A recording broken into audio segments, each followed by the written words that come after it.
How to sell on Facebook Marketplace. If you wish to sell on Facebook Marketplace, it's very simple. There are simply a couple of requirements while selling. You need to have the photo of the product and a couple of details. Open up your Facebook app and go to the Marketplace icon from the menu.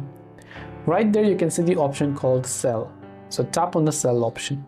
Select what you're selling: items, vehicles, or properties. I'll just select items because most people will be selling items. Now tap on the Add Photos option.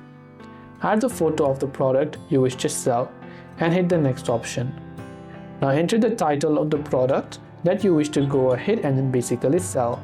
So let me go ahead and then basically type in a title.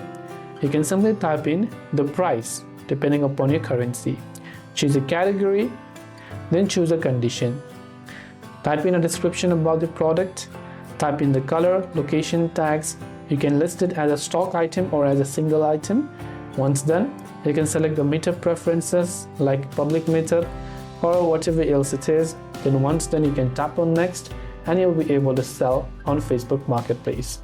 This way you'll be able to sell on Facebook Marketplace. I hope the video helped you out. If you have got any further questions, feel free to also leave them down in the comments below. As always, thanks for watching till the very end of this tutorial and see you soon in our next video.